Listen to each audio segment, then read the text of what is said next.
Y'all probably didn't see this video, but it touches on a very important topic, the colonization of spiritual realms, certain spiritual spaces. Ay, boo boo. Much like he started his video, I want to start my video by being very clear. I do not have hate in my heart for any specific group of people. However, there are certain problems in a community, the spiritual community, that is always going to need to be addressed. Y'all remember the popularization of white sage? It came with the growth of spirituality here on the internet, on TikTok. A lot of new people were just getting into spirituality, practicing witchcraft, and along with that came the usage of white sage. People started using white sage more, smudging and using it for protection or clearing negative energy. White sage was being commercialized. It was overharvest, which threatened the plant's ecological. Smudging rituals are known to be performed by indigenous people, African people, Caribbean people. And a lot of people were coming online and saying that white sage was closed, specifically because that was the strand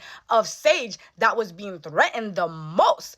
They were coming online saying that white people could not use sage and that sage was closed to white people. The fact of the matter is the people that were over harvesting white sage to sell it, to make a profit, to commercialize it, were in fact white people. But white people then turned around and said that white sage was banned for everybody, because of course they couldn't say that indigenous people couldn't use white sage because they were told that they could not use it. They said, well, if we can't use it, nobody else can except for indigenous people. But to know why this is so wrong is to understand history. While white sage only grows in certain areas, indigenous people and black people share culture, share spirituality, and many spiritual practices, indigenous practices, are also mixed with the African spirituality and black people culture. Many black people who practice hand in hand with natives. There are many black people who are mixed